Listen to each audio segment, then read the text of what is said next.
Alhamdulillah nahmaduhu wa nasta'inuhu wa nastaghfiruh wa nu'minu bihi wa natawakkalu alayhi wa na'udzu billahi min shururi anfusina wa min sayyiati a'malina man yahdihillahu fala mudilla lahu wa man yudlil fala hadiya lahu wa nashhadu an la ilaha illallah wahdahu la sharika lahu wa nashhadu anna sayyidana wa sanadana wa nabiyyana wa maulana Muhammadan abduhu wa rasuluhu amma ba'du fa a'udhu billahi minash shaitanir rajim bismillahir rahmanir rahim wa man yuti'illaha wa rasulahu faqad faza fawzan azima wa qala Allahu ta'ala وَمَا أَرْسَلْنَا مِن رَّسُولٍ إِلَّا لِيُطَاعَ بِإِذْنِ اللَّهِ وقال الله تعالى من يطع الرسول فقد أطاع الله وقال الله تعالى وإنك لعلى خلق عظيم قال النبي صلى الله عليه وسلم من حسن إسلام المرء تركه ما لا يعني آمنت بالله صدق الله العظيم وصدق رسوله النبي الكريم ونحن على ذلك من الشاهدين والشاكرين والحمد لله رب العالمين۔ ایک مرتبہ سب حضرات درود شریف پڑھ لیں۔ اللہم صلی علی محمد وعلی آل محمد کما صلیت علی ابراہیم وعلی آل ابراہیم انک حمید مجید۔ اللہم بارک علی محمد وعلی آل محمد کما بارکت علی ابراہیم وعلی آل ابراہیم انک حمید مجید۔ مجھ سے پہلے حضرت اقدس حضرت مولانا عبید الرحمن شاہ صاحب دامت برکاتہم العالیہ نے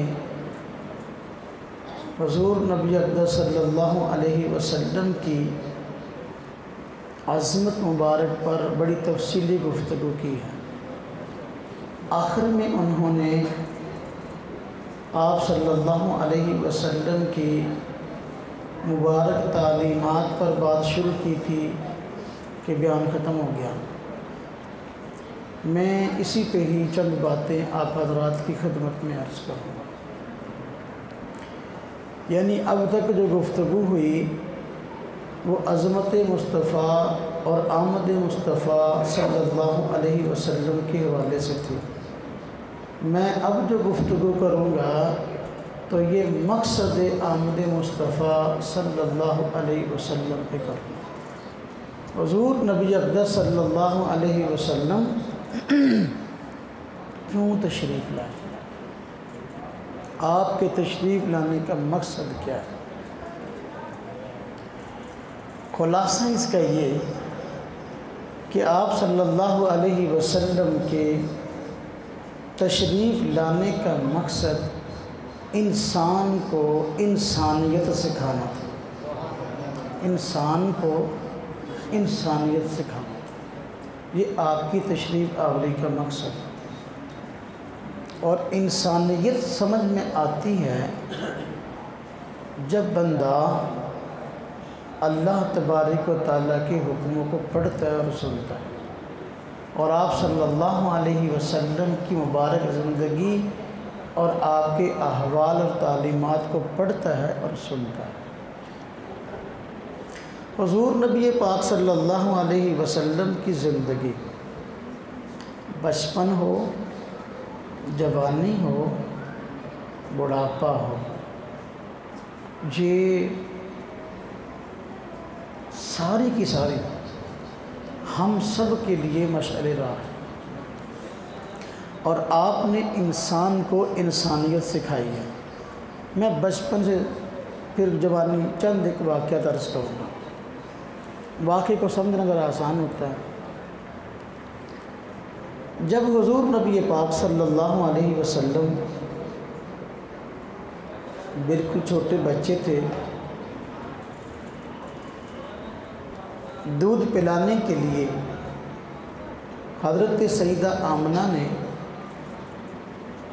حضرت حلیمہ سعدیہ کے سپرد کر دیا۔ حضرت حلیمہ سعدیہ رضی اللہ تعالی عنہا آپ کو دودھ پلاتی تھیں۔ اس دوران، اس زمانے میں آپ کا ایک اپنا بیٹا بھی تھا، اور حضور نبی پاک صلی اللہ علیہ وسلم بھی دودھ پیتے تھے۔ محبت میں کبھی ایسا ہوتا کہ آپ چاہتی کہ آپ کو دوسرے پستان سے بھی دودھ پلائیں۔ عام طور پر ایک پستان سے دودھ حضور پیتے تھے، دوسرے پستان سے دودھ دوسرا بیٹا پیتا تھا۔ کبھی آپ چاہتی کہ دوسرے پستان سے بھی آپ کو دودھ پلائیں، تو حضور نبی پاک صلی اللہ علیہ وسلم اس پستان کو منہ میں نہیں لیتے تھے۔ یعنی یہ اس دور کی بات ہے جس دور میں ابھی چھوٹے بچے ہیں، کیوں دوسرا بھائی اس پستان سے دودھ پیتا تھا۔ آپ نے بچپن سے انسانیت کو یہ پیغام دیا کہ میں لوگوں کو ان کا حق دلانے کے لیے آیا ہوں، لوگوں کا حق لینے کے لیے نہیں آیا۔ بچپن کی بات ہے۔ جناب ابو طالب کی پرورش میں تھے، دادا بھی فوت ہو گئے، والدہ بھی فوت ہو گئی، والد تو پیدائش سے پہلے فوت ہو گئے تھے۔ جناب ابو طالب کی پرورش میں ہے۔ انسان کو انسانیت کیسے سکھاتے ہیں؟ بچپن کی بات ہے۔ ہمارے عموماً ایسا ہوتا ہے کہ گھر کا بڑا جب گھر میں آتا ہے عموماً اپنے بچوں کے کھانے کے لیے کچھ نہ کچھ چیزیں لے کے آتا ہے گھر میں۔ جناب ابو طالب گھر میں آتے تو کچھ نہ کچھ کھانے پینے کی چیزیں لے کے آتے۔ گھر کے جو بچے تھے تو وہ جھپٹ کر جناب ابو طالب سے چیزوں کو لینے کی کوشش کرتے۔ اس طرح بچوں کی عادت ہوتی ہے کہ مجھے زیادہ مل جائے، ایک دوسرے سے چھینتے ہیں۔ حضور نبی اقدس صلی اللہ علیہ وسلم بھی وہاں موجود ہوتے، لیکن آپ چھینا جھپٹی نہیں کرتے تھے، اطمینان اور وقار کے ساتھ جیسے پہلے ہوتے ایسے ہی موجود رہتے۔ جناب ابو طالب آپ سے پوچھتے کہ بیٹا باقی لوگوں نے آگے بڑھ کر چھینا جھپٹی سے کچھ نہ کچھ حاصل کر لیا، آپ کیوں یہ انداز اختیار نہیں کرتے؟ تو آپ فرماتے چچا جان، میں اس چھینا جھپٹی جیسے انداز کو، لالچ کو پسند نہیں کرتا۔ سبحان اللہ۔ لالچ یہ بہت بری بلا ہے، اور لالچ بندے کا کبھی ختم نہیں ہوتا۔ اگر یہ بیماری بندے میں پیدا ہو جائے تو وہ اس کی کوشش ہوتی ہے کہ معاشرے کی ساری نعمتیں سمٹ کر میری جیب میں آ جائے۔ یہ لالچ ہے۔ یہ بچپن کے واقعات ہے کہ آپ انسان کو انسانیت سکھا رہے ہیں۔ انسان کا امتیازی وصف حیا ہے، امتیازی وصف حیا ہے۔ حیا ایک ایسا وصف ہے کہ اس کے ذریعے بندہ دوسری مخلوقات سے ممتاز ہوتا ہے، لیکن وقت کے گزرنے کے ساتھ ساتھ عرب کے معاشرے میں حیا کی بڑی کمی آ گئی تھی۔ حتیٰ کہ مکہ والے بیت اللہ کا طواف کرتے تو ننگے ہو کر کرتے تھے، بیت اللہ کا طواف کرتے تو ننگے ہو کر کرتے تھے، حالانکہ بیت اللہ کا طواف بہت عظیم اور بہت بڑی عبادت ہے اور بڑی مقبول عبادت ہے، ننگے ہو کر کرتے، اور یہ چیز ان کو بری ہی محسوس نہیں ہوتی تھی۔ حضور نبی پاک صلی اللہ علیہ وسلم کے لڑکپن کا واقعہ ہے۔ آپ صلی اللہ علیہ وسلم مسجد حرام میں گئے، بیت اللہ کا طواف شروع کیا۔ آپ نے تہمت مبارک باندھ رکھا تھا، باقی لوگ ننگے ہو کر طواف کر رہے تھے۔ ایک بندے نے دیکھا کہ نوجوان یا نوجوانی قریب بچہ ہے، باقی سارے لوگ ننگے ہو کر طواف کر رہے ہیں، اس نے تہمت باندھا ہوا ہے۔ وہ لوگ ننگے ہو طواف کرنا نیکی سمجھتے تھے، اس نے حضور نبی پاک صلی اللہ علیہ وسلم کے تہمت کو یوں پکڑا اور جھٹک کر کھول دیا۔ آپ صلی اللہ علیہ وسلم کا سطر مبارک، ننگ مبارک جو ظاہر ہو گیا، آپ اس پریشانی میں بے ہوش ہو گئے کہ دیکھو کسی نے میرا ننگ جو ظاہر کر دیا۔ یہ اس دور کی بات ہے جس دور میں لوگ ننگے ہونے کو نیکی سمجھتے تھے۔ آپ نے اس وقت بھی لوگوں کو انسانیت سکھائی ہے۔ کیا سکھایا؟ انسان کو انسانیت۔ جوانی کی بات آ جائے، جوانی میں آپ صلی اللہ علیہ وسلم کی ذات اقدس جوان ہے۔ دو صفات کے چرچے ہیں، لوگ آپ کو کہتے ہیں صادق، لوگ آپ کو کہتے ہیں امین۔ صادق کا معنی ہمیشہ سچ بولنے والا، امین کا معنی امانت میں خیانت نہ کرنے والا۔ یہ دو وصف آپ کے معروف تھے، اور یہ اس معاشرے کی بات ہے جس معاشرے کے اندر جھوٹ اور فراڈ، امانت میں خیانت عام تھی۔ آپ نے اس دور میں سچ والے وصف کو اپنا کر انسان کو انسانیت سکھائی ہے، امانت والے وصف کو اپنا کر انسان کو انسانیت سکھائی ہے۔ یہاں تک کہ جب مکہ والوں نے حضور نبی اقدس صلی اللہ علیہ وسلم کو شہید کرنے کا ارادہ کر لیا اور آپس میں سازش کی، پروپیگنڈا کیا کہ عرب کے مختلف قبیلوں کے لوگ آپ صلی اللہ علیہ وسلم کو شہادت کے شہید کرنے کے لیے اکٹھے ہو جائیں تاکہ ورثاء کے لیے بدلہ لینا مشکل ہو جائے کہ کسی ایک آدھ بندے نے تو کیا نہیں، سارے قبیلوں کے لوگ شامل ہیں۔ آپ کے گھر کا گھیراؤ کر لیا، بیٹا ذرا خاموشی اختیار کریں، ذرا جس کسی نے بات کرنی ہو باہر جا کر لے۔ دیکھیے یہ حضور نبی پاک صلی اللہ علیہ وسلم کی مبارک سیرت کا تذکرہ ہو رہا ہے، تو ادب کا تقاضا یہ ہے کہ اتنی توجہ سے بیٹھیں کہ آپ زندگی میں کبھی اتنی توجہ سے نہ بیٹھے ہوں۔ جو یہ سمجھتا ہے کہ میں توجہ سے نہیں بیٹھ سکتا، بات کرنا میری مجبوری ہے، باہر جا کر جی میں بات عرض کر رہا تھا۔ چاروں طرف سے انہوں نے گھر کا گھیراؤ کر لیا اور حضور نبی پاک صلی اللہ علیہ وسلم کو شہید کرنے کی ٹھان لی۔ اب دیکھیں جو لوگ حضور صلی اللہ علیہ وسلم کی جان لینے کے در پہ ہیں، آپ کا ان کے ساتھ سلوک کیا ہے؟ آپ صلی اللہ علیہ وسلم گھر سے نکلتے ہیں، ہجرت کے ارادے سے گھر سے نکلتے ہیں۔ وہ لوگ جنہوں نے حضور نبی پاک صلی اللہ علیہ وسلم کے گھر کا گھیراؤ کیا ہوا تھا، آپ کی جان لینے کے در پہ تھے، ان لوگوں کی امانتیں حضور نبی پاک صلی اللہ علیہ وسلم کے پاس پڑی ہوئی تھیں۔ آپ صلی اللہ علیہ وسلم اپنی جگہ پہ حضرت سیدنا علی المرتضیٰ رضی اللہ تعالی عنہ کو چھوڑ کے جاتے ہیں اور امانتیں ان کے سپرد کرتے ہیں اور فرما کے جاتے ہیں فلاں فلاں قبیلے کا فلاں فلاں شخص ہے، یہ اس کا مال ہے، یہ اس کی امانت ہے، یہ اس کی امانت ہے۔ اے علی میرے بعد ان لوگوں کی امانتیں ان کے سپرد کر کے پھر مدینہ طیبہ آ جانا۔ حالانکہ وہ لوگ آپ کی جان لینے کے در پہ تھے، ان کی امانتیں آپ کے پاس پڑی ہوئی ہیں، اور آپ اس موقع پر چاہتے سارا ہی مال لے کر وہاں سے نکل جاتے، کون پوچھنے والا تھا؟ یہ انسان کو انسانیت سکھا رہے۔ حضور نبی پاک صلی اللہ علیہ وسلم کی مبارک عمر 25 سال کی ہے، تجارت میں آپ کی شہرت ہے، آپ کی اللہ تبارک و تعالیٰ نے آپ صلی اللہ علیہ وسلم کو یہ امتیازی وصف عطا فرمایا تھا کہ صداقت کے، امانت کے آپ کے ڈنکے بجتے تھے۔ مکہ مکرمہ کے اندر ایک بہترین تاجر کی حیثیت سے آپ کی شہرت ہوئی، اور مشہور تھا کہ تجارت کے لیے جو شخص مال حضور نبی پاک صلی اللہ علیہ وسلم کو دے گا تو اس کو دوسرے لوگوں کی بنسبت نفع زیادہ حاصل ہوگا۔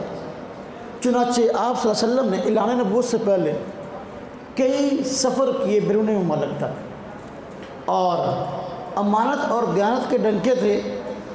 اسی وجہ سے آپ کے ان اوصاف سے متاثر ہو کر حضرت خدیجہ رضی اللہ تعالی عنہا نے، بہت بڑی مالدار خاتون تھی مکہ مکرمہ کی، آپ کو پیشکش کی کہ میرا مال ہے، آپ اس کو بھی تجارت کی غرض سے استعمال کریں، میں چاہتی ہوں کہ آپ میرے مال سے تجارت کریں۔ اب حضور نبی پاک صلی اللہ علیہ وسلم تجارت میں اس کو استعمال کرتے ہیں۔ حضرت خدیجہ مالدار شخصیت تھی اور بارہا تجارت کے لیے کئی لوگوں کو مال دے چکی تھی، لیکن جب آپ صلی اللہ علیہ وسلم کو مال دیا اور جو نفع آیا توقع سے کہیں بڑھ کر تا حیران رہ گئی کہ یہ شخص کس قدر سچا اور امانت دار ہے کہ اس سے زیادہ مال لوگوں کو دیتی تھی لیکن اتنا نفع نہیں ہوتا تھا، یہاں تو تھوڑے مال سے زیادہ نفع آیا ہے۔ ایسی متاثر ہوئیں کہ آپ سے شادی کے لیے تیار ہو گئی۔ کس کے لیے تیار ہو گئی؟ آج لوگ کہتے ہیں یار کاروبار میں جھوٹ نہ بولیں، کاروبار چلتا نہیں ہے، ہاں جی ڈنڈی نہ ماریں، کاروبار چلتا نہیں ہے۔ ایک وہ ریٹ کسی چیز کا جو دکاندار نے لگا کے رکھا ہے، چیز پڑی ہے اور بتا رہے چیز اتنے کی ہے، آپ اس سے وہ چیز اپنی مرضی کی ڈال کے دیکھیں، جنگ کرنی پڑے گی، آپ کو لڑائی کرنی پڑے گی۔ اس نے اچھی اچھی چیز جو ہے آگے لگائی ہوگی، نکمی جو ہے بالکل آگے رکھی ہوگی، جب وہ ڈال کے دے گا تو نکمی ساری آپ کے پلے میں ڈال دے گا۔ آپ کہیں گے میں نے یہ نہیں لینی، وہ کہے گا میں نے یہ، حالانکہ ریٹ وہی اس کی مرضی کا ہے۔ حضور نبی اقدس صلی اللہ علیہ وسلم کی تجارت کا شعرہ تھا۔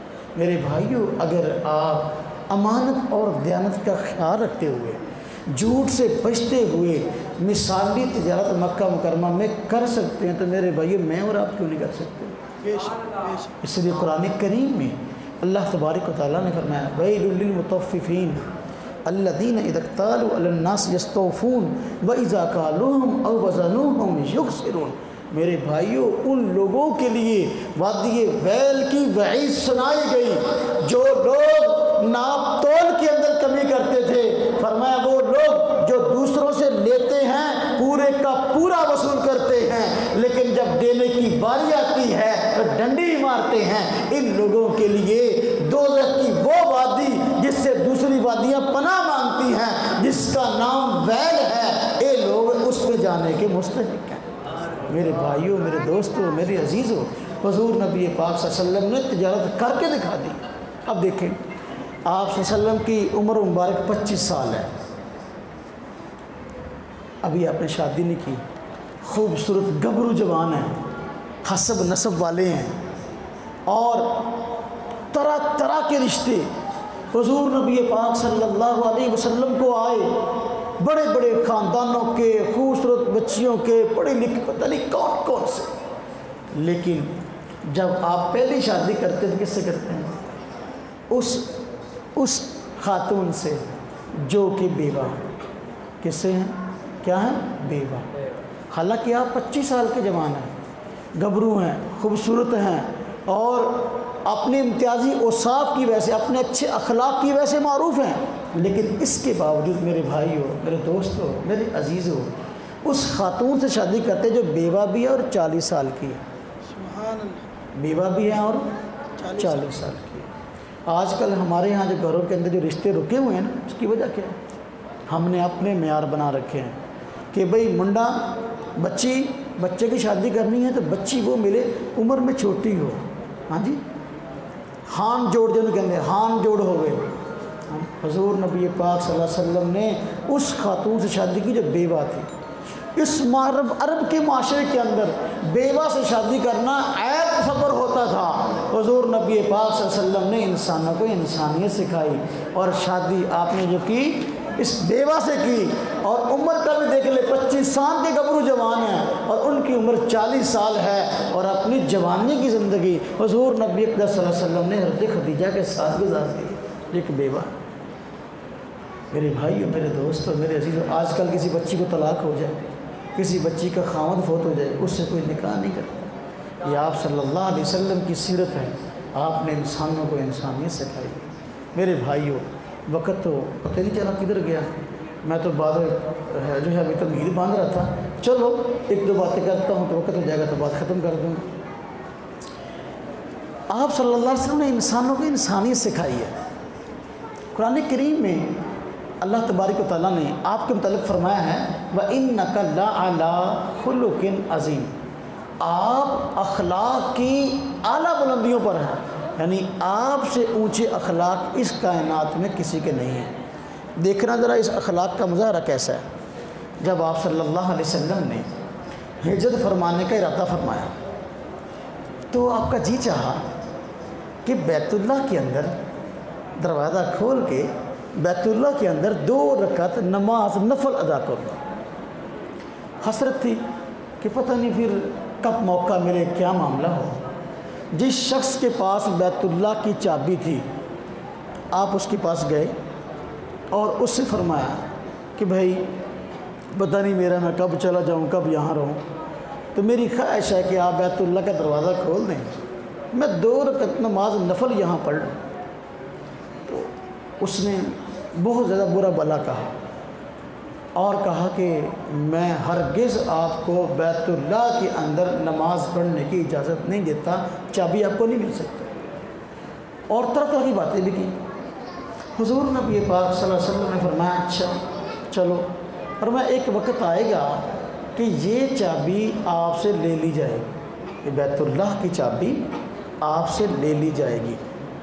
جب مکہ فتح ہوا اس وقت اسی شخص کو بلایا گیا۔ اب وہ تھر تھر کانپ رہا تھا کہ میں نے تو 2 رکعتیں بھی پڑھنے نہیں دی حضور کو، تو آج مکہ فتح ہو گیا اور یہ بیت اللہ ہمیشہ کے لیے مسلمانوں کا ہو گیا، حضور کا ہو گیا، آج پتہ نہیں میرے ساتھ کیا سلوک ہوگا، میری گردن اڑائی جائے گی۔ حضور نے بلایا، فرمایا چابی دو، چابی لے لیا۔ بعد میں پھر آپ نے فرمایا یہ لو چابی، دوبارہ پھر دے دی اور فرمایا یہ چابی قیامت تک تمہاری نسل میں رہے گی اور کوئی بندہ تم لوگوں سے یہ چابی لے نہیں سکتا۔ آج تک بیت اللہ کی چابی اسی خاندان میں چلی آ رہی ہے اور حضور نبی پاک صلی اللہ علیہ وسلم کے اخلاق سے متاثر ہو کر مسلمان ہو گیا۔ ہاں جی، اگر انتقامی رویہ ہوتا اس دن تو انتقام لینے کا بڑا سنہری موقع تھا نا، لیکن آپ صلی اللہ علیہ وسلم نے معاف فرمایا اور فرمایا یہ لو چابی، جس نے 2 رکعت پڑھنے کے لیے اتنی مہلت کے لیے چابی نہیں دی، آپ نے قیامت تک کے لیے بیت اللہ کی چابی اس کے خاندان کو عطیہ کر دی۔ یہ اخلاق ہے، یہ کیا ہے؟ اخلاق ہے۔ مکہ والے حضور نبی پاک صلی اللہ علیہ وسلم کو بیت اللہ سے نکال اور مکہ مکرمہ سے نکلنے پر مجبور کرتے ہیں۔ جس دن مکہ فتح ہوتا ہے حضور نبی پاک صلی اللہ علیہ وسلم سب کی معافی کا اعلان کر دیتے ہیں کہ بھائی سب کو معاف کیا، جو اپنے گھر کا دروازہ بند کر لے وہ بھی معاف، اور جو بیت اللہ میں آ جائے، مسجد حرام میں آ جائے اس کو بھی امن، وہ اس کو بھی معافی، ابو سفیان کے گھر چلا جائے اس کو بھی معافی۔ تو یہ وہ لوگ جنہوں نے آپ کو مکہ مکرمہ چھوڑنے پر مجبور کیا، حضور نبی پاک صلی اللہ علیہ وسلم ان لوگوں کو معاف کرتے رہے۔ میرے بھائیو، یہ ہے انسان کو انسانیت جو حضور نبی پاک صلی اللہ علیہ وسلم نے سکھائی ہے۔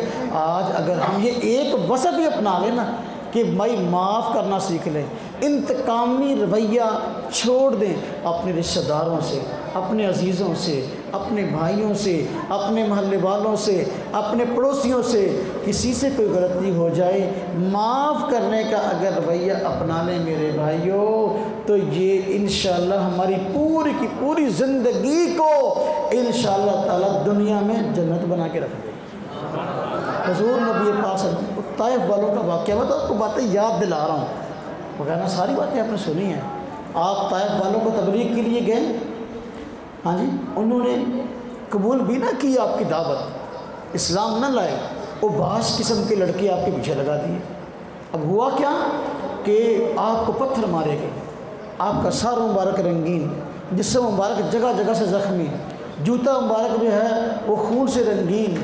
اس حالت میں جبریل آئے اور انہوں نے آ کر عرض کیا رسول اللہ صلی اللہ علیہ وسلم، یہ طائف کی وادی یہ 2 پہاڑوں کے درمیان ہے، انہوں نے آپ کے ساتھ بڑی زیادتی کی ہے، اگر آپ حکم دیں تو ان لوگوں کو ابھی پیس کے رکھ دیا جائے، پہاڑوں کو ملا دیں اور یہ سارے کے سارے تیس نہ سجا۔ فرمایا نہیں، میں یہ نہیں چاہتا، میں چاہتا ہوں کہ اللہ تبارک و تعالیٰ ان کو، ان کی نسلوں کو ہدایت کی توفیق عطا فرمائے۔ اور واقعی وہ طائف آج سارے کا سارا مسلمانوں کا علاقہ ہے۔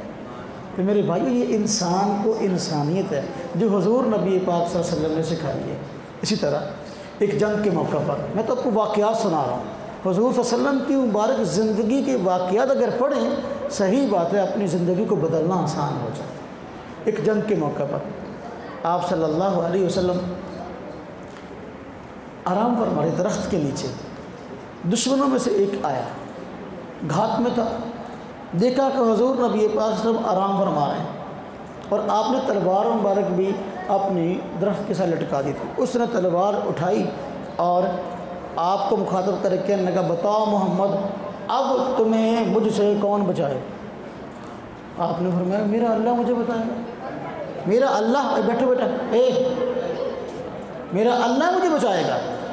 اب اسی وقت کیا ہوا، اس کے ہاتھ سے تلوار چھوٹ گئی، ہاتھ اس کے کانپنے لگے، ایسا کسی کیفیت ہو گئی۔ اب وہی تلوار حضور نبی پاک صلی اللہ علیہ وسلم کے ہاتھ میں آ گئی۔ آپ فرمایا کہ اب تم بتاؤ کہ تمہیں مجھ سے کون بچائے گا؟ لیکن اس نے کہا کہ نہیں مجھے معاف کر دیں۔ آپ نے فوراً معاف کر دیا۔ معافی کا جو مزہ ہے نا میرے بھائیو، انتقام لینے میں وہ مزہ نہیں ہے۔ اپنے گھروں کے اندر ہی معاملہ بنائیں میرے بھائیو، اپنے گھروں کو جنت بنائیں۔